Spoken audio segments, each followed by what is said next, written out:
এলাকার ভাড়ার বাসায় থাকেন। বিষয়টি জানতে রিয়া জর্দারকে আমি কল দেওয়ার পর এই নিয়ে আমার সঙ্গে ব্যাপক বাকবিতণ্ড হয় শামীম ইসলামের। এই সময় শামীম জানান তিনি রিয়া জর্দারকে বিয়ে করেছেন। শ্রদ্ধেয় কলম সৈনিকবৃন্দ, আমার স্বামীর এমন সব অনৈতিক বিষয় জানতে পারার পর থেকে সে আর কখনো আমার কাছে আমাদের বাড়িতে ফিরে আসেননি।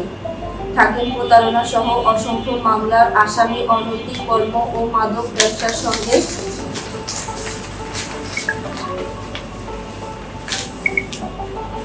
জড়িত রিয়া জর্দারের সঙ্গে অজ্ঞাত থাকে।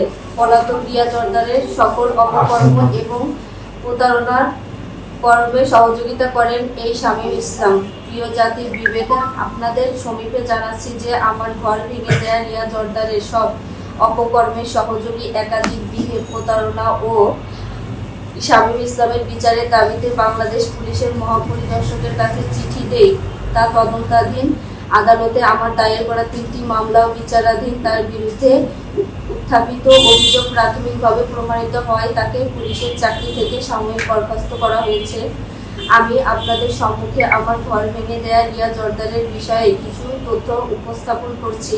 তার দৈনিক বা মাসিক কোনো উপার্জন নেই, তারপরও তিনি রাজধানীর বসুন্ধরা আবাসিক এলাকায় বাসা ভাড়া নিয়ে আয়সী জীবনযাপন করছেন। পলাতক থেকেও অর্থ আয়ে প্রতারণার ফাঁদ পাচ্ছেন বলে অভিযোগ রয়েছে। তার অনৈতিক কর্মের অসংখ্য ভিডিও সামাজিক যোগাযোগ মাধ্যমে ভাইরাল হয়েছে।